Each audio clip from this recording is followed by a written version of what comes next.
I'm Simon Hart and I'm the Catering Development Coach. What does your role entail?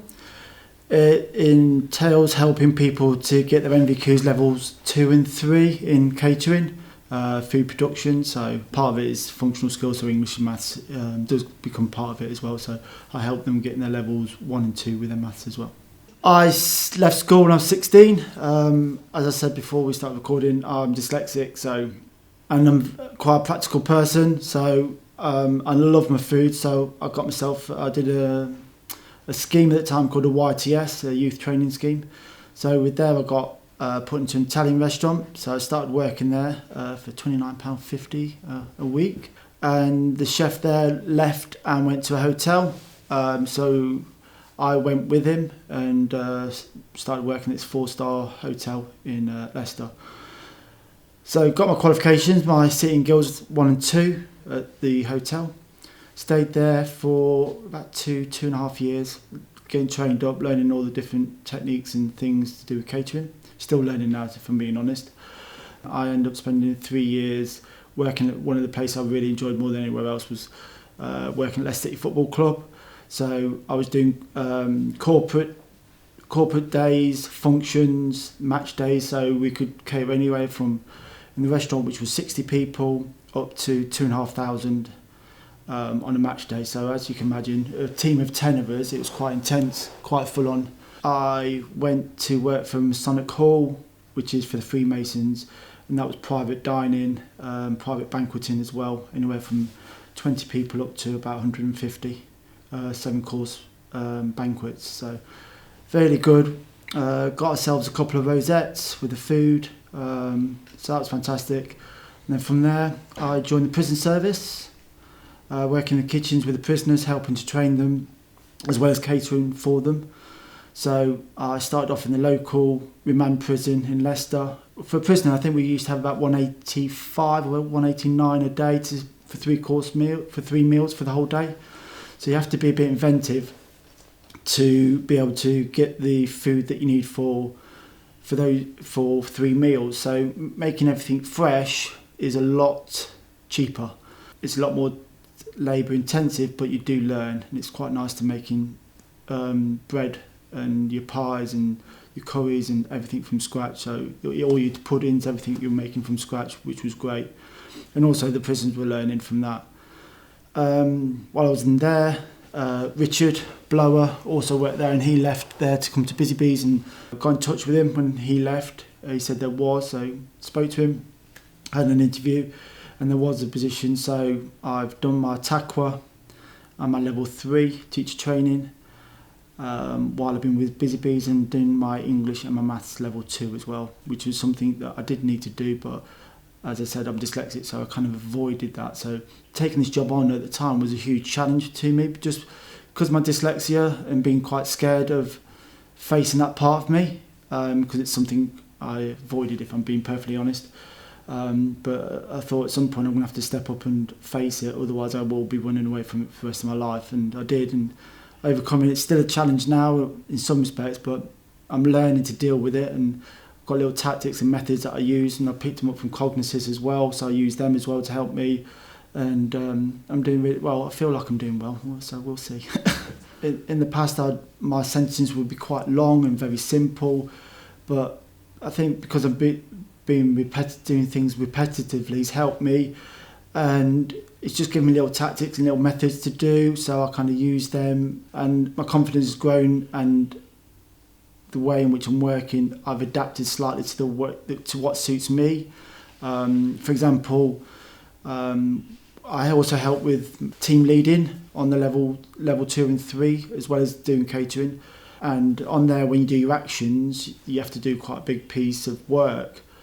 But what I've done there with the help of another IQA is I do a voice recording, and I attach that for the learner to listen to. So it's just adapting to the way in which I work, so I can still do the work to the right quality.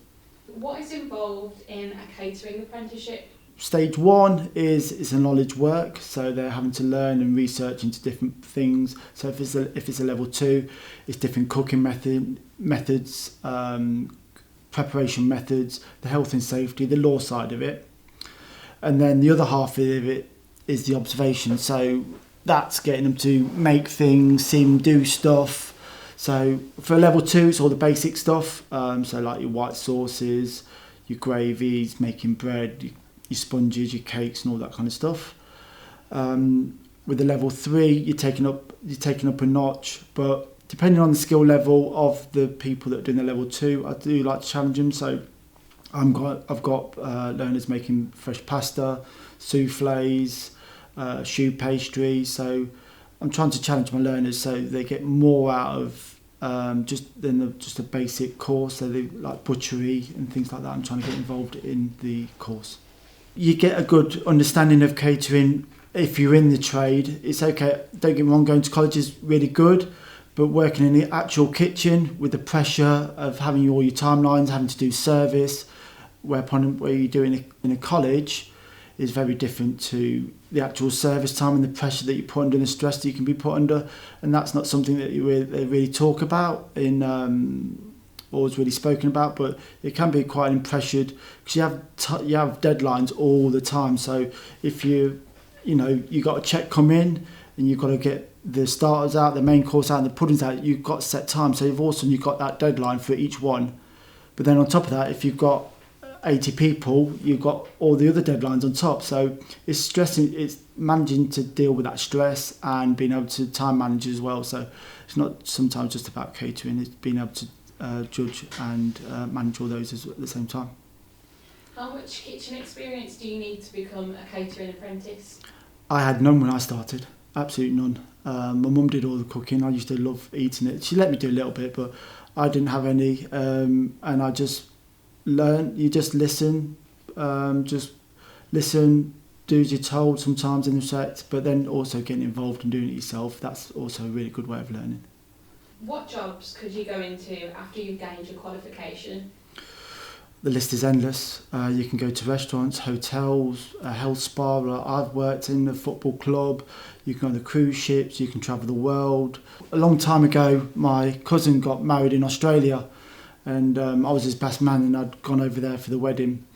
And the venue that he was having his reception at, I was having a chat with them, and by the time I'd finished talking to them, I'd been offered a job. So I could have quite easily gone over to Australia because I've got a skill that you can take with you anywhere in the world. What has been your favourite role in catering and why?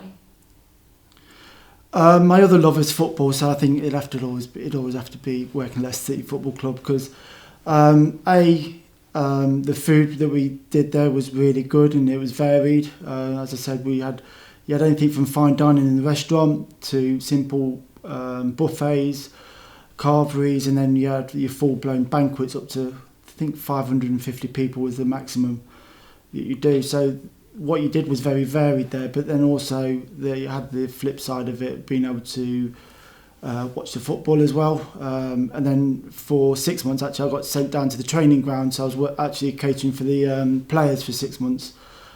Which wasn't something I was expecting, but again, that was really good because you got to meet the players and got to know them a little bit at the time. So that's probably one of my favourite jobs. Who's your favourite chef? It was Gary Rhodes for a long time. I really liked it because he was very British classical. I have seen him a couple of times at some food shows at the NEC and down in London, and it was more to do with his demeanour and how calm he always came across. He never seemed to get stressed. So it was, Gary Rhodes. I know he's not with us anymore, but yeah, he was my favourite chef. Thanks for tuning in. We hope you've enjoyed this video and found the information useful. If you'd like to know more about this subject or any other training-related activity, please visit busybeestraining.co.uk. Or to discover more from our virtual careers and training event, visit refresh.busybeestraining.co.uk.